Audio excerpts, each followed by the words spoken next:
Hi guys, I want to talk to you about one more restart situation when we're riding. It's when there's a restart not from behind the goal but from the sideline. So not a restart off the end line, but a restart off the sideline.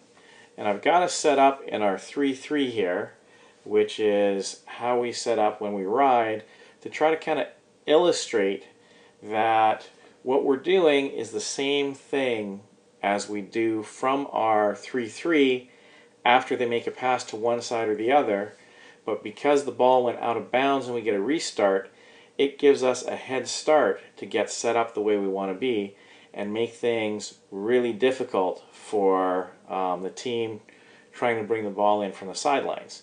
And they start close to the sidelines, so that makes it easier for us to push them towards the sidelines and potentially push them out of bounds. So what's going to happen when they bring the ball in is our midfielder who's closest is going to drop down and play in front of them.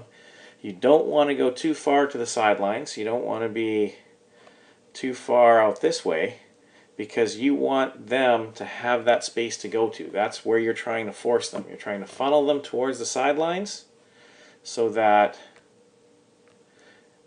you can force them out of bounds. So he's going to come here, right? And what we want is we want their player to have to go out towards the sidelines, and then we can push them out of bounds and get a turnover.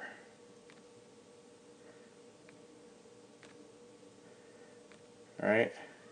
So now our attackmen, what they will do is cut him off as well. So we'll have one attackman drop behind him. We'll have one attackman drop behind him so he can't curl back. We don't want him to be able to curl this way and get space, so we want to cut that off. And then our other attackman is going to drop down and help force him towards the sidelines. Now, this midfielder who's in the middle, number 2, what he's going to do is come out here, and he's going to be in position to knock the ball down, intercept any passes that get passed up the sidelines.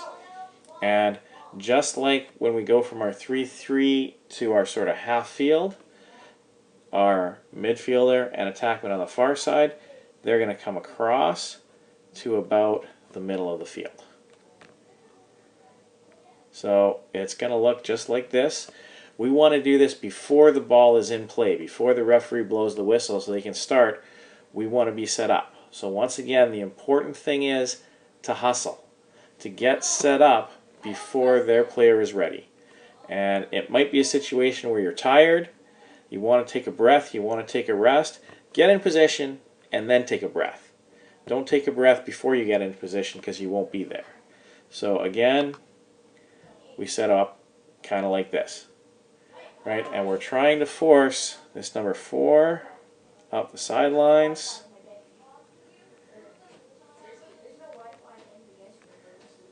We're trying to force number 4 up the sidelines.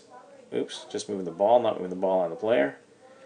So that number 1 and our number 4 can push him out of bounds. He goes out of bounds. And that's a turnover. We get the ball back. We're staying on offense. One other thing I want to say is when we're trying to clear, when the ball goes out of bounds and we're about to get possession, it's important for us to hustle then too, because we want to get set up before the defense is set up. It's a lot easier to clear the ball and make a play before the defense is ready for us, right? So you need to hustle to get into position while the ball is dead, so that when the whistle is blown, you're set and you're ready to go. Same thing when we're on offense. We don't want to let the defense get set up when we have the ball before the whistle blows. So we want to hustle to the ball, pick the ball up, and be ready to go for fast restarts.